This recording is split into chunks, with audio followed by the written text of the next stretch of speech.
सेहार का ट्रैक अब एक ऐसे मोड़ पर आ चुका है जहां से कहानी और भी ज्यादा भावनात्मक और खतरनाक दिशा में बढ़ने वाली है। सेहर और माहिद हनीमून से लौटकर नियाजी मंजिल पहुंच चुके हैं, लेकिन यह वापसी सिर्फ खुशियों की नहीं, बल्कि अधूरे सच और पुराने जख्मों की भी है। बाहर से सब कुछ सामान्य दिखाई दे रहा है, मगर अंदर ही अंदर दोनों अपने अपने अतीत के बोझ को ढो रहे हैं। नियाजी मंजिल में कदम रखते ही माहौल बदल जाता है। वही पुरानी दीवारें, वही गलियारे, वही सन्नाटा जो कभी माहिद के बचपन का हिस्सा थे, अब उसके ट्रॉमा को फिर से जगा रहे हैं। हनीमून के दौरान सेहर और माहिद ने अपने दिल के कई राज एक दूसरे से साझा किए थे। माहिद ने पहली बार अपने बचपन की उस दर्दनाक सच्चाई का जिक्र किया था, जिसने उसे अंदर से तोड़ दिया था। उसकी अम्मी से जुड़ी यादें, उनका अचानक गायब हो जाना और उस रात का खौफनाक मंजर, ये सब आज भी उसे नींद में डरा देते हैं। वहीं सेहर ने भी अपना अतीत माहिद के सामने रखा था। उसने बताया था कि बचपन में किस तरह वह हर छोटी आवाज़ से डर जाया करती थी, कैसे उसने अकेलेपन में जीना सीखा।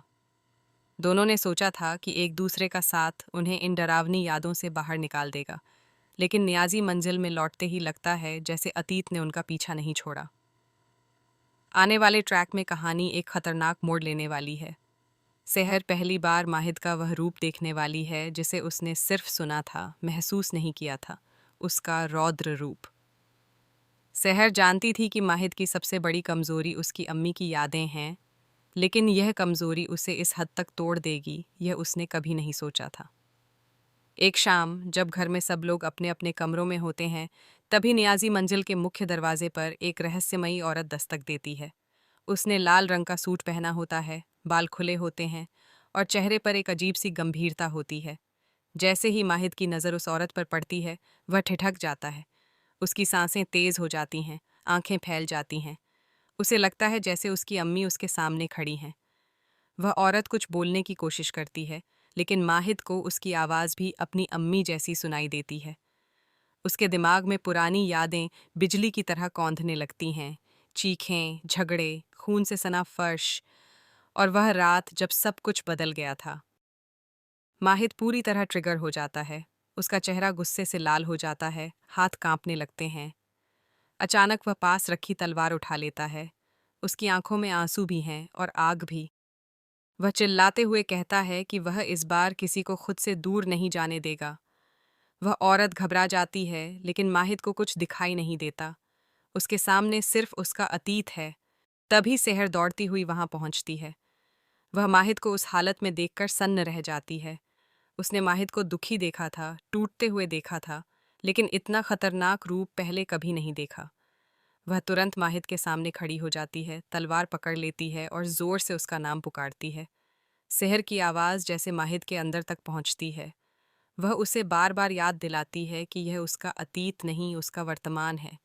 वह कहती है कि वह औरत उसकी अम्मी नहीं है, बल्कि कोई और है, और वह सिर्फ एक भ्रम में जी रहा है। सेहर बड़ी मुश्किल से तलवार उसके हाथ से छीन लेती है और उस औरत को वहां से जाने के लिए कह देती है। कुछ देर बाद माहिद होश में आता है। उसे समझ आता है कि वह क्या करने वाला था। उसके हाथ कांप रहे होते हैं, आंखों से आंसू बह रहे होते हैं। वह खुद से नफरत करने लगता है कि वह इतना कमज़ोर क्यों है। सेहर उसे गले लगा लेती है और कहती है कि कमज़ोरी होना गुनाह नहीं है, लेकिन उससे भागना गलत है। अब सवाल यह है कि वह लाल सूट वाली औरत आखिर थी कौन? क्या वह सच में सिर्फ एक संयोग थी या किसी बड़ी साजिश का हिस्सा? क्या किसी ने जानबूझकर माहिद के ट्रॉमा को भड़काने की कोशिश की? नियाजी मंजिल में छुपे राज क्या अब एक एक कर सामने आएंगे?